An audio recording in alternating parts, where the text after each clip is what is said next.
Welcome to சிரியாஸ் garden. இன்றைக்கி சமையலை பற்றி பார்க்கலாம்.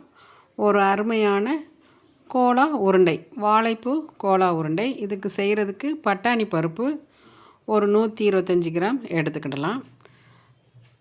அதை நாளே நம்ம ஊற வச்சு எடுத்துக்கிட்டால் காலையில் செய்கிறதுக்கு ரொம்ப ஈஸியாக இருக்கும். கடலை பருப்பை விட பட்டாணி பருப்பு போடும்போது தான் அதிகமான டேஸ்ட்டை கொடுக்கும். வாழைப்பூவை நம்ம எப்போதும் போல் அதில் உள்ள நார் இதெல்லாம் எடுத்து கை பார்த்து சுத்தம் பண்ணி எடுத்துக்கலாம்.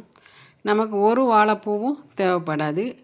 அதில் ஒரு பாதி எடுத்தால் போதும். மீதி வாழைப்பூவை வேறு ஒரு சமையலுக்கு நான் சொல்லி கொடுக்குறேன். இதை இப்போது கோலா உருண்டையை பற்றி பார்க்கலாம். எடுத்து நம்ம கை பார்த்து அதை கட் பண்ணி மோர் கலந்த தண்ணியில் கொஞ்சம் நேரம் ஊற விட்டுடலாம். ஏன்னா நம்ம மற்றதெல்லாம் ரெடி பண்ணணும். அது வரைக்கும் வெளியில் இருந்தால் கருத்து போயிடும். அதனால் இப்படி பொடிசாக கட் பண்ணி நம்ம சிசர்ட்டே கட் பண்ணிடலாம். பொடிசாக கட் பண்ணிவிட்டு மோர் தண்ணியில் ஊற வச்சு எடுத்துக்கலாம். வாழைப்பூ சாப்பிட்றதுனால நமக்கு நிறைய நன்மைகள் இருக்குது. உடம்பில் உள்ள தேவையற்ற கொழுப்புகளெல்லாம் கரைத்து இரத்தத்தை சுத்திகரிக்கிறது. இரத்த அழுத்தம், பிபி, இரத்த சோகை வராமல் தடுக்கும். மூலக்கடுப்பு, சீதபேதி, மலச்சிக்கல், வாய்ப்புண், செரியாமை, இரத்த மூலம், ஒவ்வொருத்தருக்கு மூலம் இருக்கும், அது போன்ற நோய்களை எல்லாத்தையுமே கட்டுப்படுத்துது. சர்க்கரையின் அளவை கட்டுப்படுத்தி உடலுக்கு தேவையான இன்சுலினை சுரக்கிறதுக்கு இது ரொம்ப உதவி செய்யுது. பெண்கள் வாழைப்பூவை தொடர்ந்து சாப்பிட்டு வந்தால் மாதவிடாய் கோளாறுகள், வெள்ளைப்படுதல், வயிற்று வலி ஆகியவற்றை எல்லாத்தையும் இந்த வாழைப்பூ போக்குகிறது. பட்டாணி பருப்பு நல்லா ஊறினதுக்கப்புறம் நல்லா 2-3 பல்ஸு போட்டு அரைச்சாலே போதும். ரொம்ப நைஸாக அரைக்கக்கூடாது.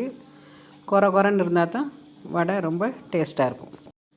நம்ம அரைச்சி வச்சதையும் வாழைப்பூ நல்லா வடிகட்டி தண்ணி இல்லாமல் நல்லா பிழிஞ்சு ஒரு பவுலில் போட்டுக்கலாம். தேவையான ஒரு 2-3 மிளகாய் நல்லா பொடிசாக வெட்டிக்கலாம். கருவேப்பிலையும் பொடிசாக வெட்டிக்கலாம். சோம்பு நல்ல வாசனைக்காகவும் செரிமானத்துக்காகவும் சோம்பு சேர்த்துக்கலாம். சின்ன வெங்காயத்தையும் நல்லா ரவுண்டாக பொடிசாக கட் பண்ணி எடுத்து போட்டுக்கலாம். சின்ன வெங்காயம் சேர்க்கும்போது தான் நல்ல நமக்கு உடம்புக்கும் சக்தியை கொடுக்கக்கூடியது, நல்ல இரத்த ஓட்டத்தையும் கொடுக்கக்கூடியது.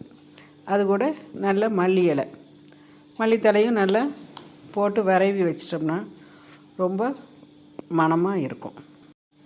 இந்த அரைச்சி வச்சதோட கொஞ்சம் தேவையான உப்பும் போட்டுக்கிட்டு பொரியடலை மாவு நம்ம பொடி பண்ணி ஏற்கனவே வச்சுருக்கிறது, அதையும் கொஞ்சம் போட்டால் தான் ருசியாக இருக்கும், நல்லா கிறிஸ்பியாகவும் இருக்கும்.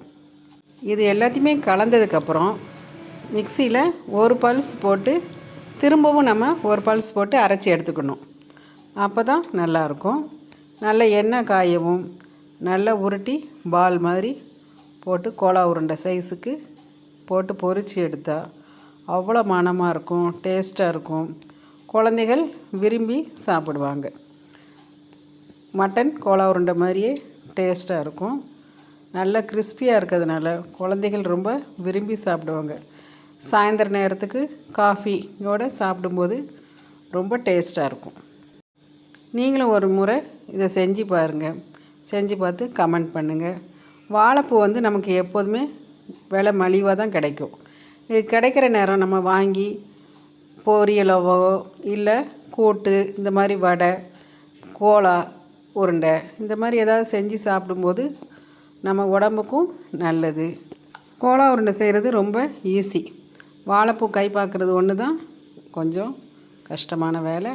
ஆனாலும் அதை செஞ்சு சாப்பிடும்போது இருக்கிற மனசுக்கு நிம்மதியும் நாக்கில் ருசியும் அவ்வளோ அருமையாக இருக்கும். செவந்தோடனே எடுத்துட வேண்டியதான். ரொம்ப சிம்லேயே தான் போடணும். இதுக்கு ரொம்ப தீ தேவையில்லை. சிம்மில் போட்டு நல்லா செவந்தோடனே எடுத்தோடனே மொறு கோலா உருண்டை, வாழைப்பூ கோலா உருண்டை அருமையாக இருக்கும்.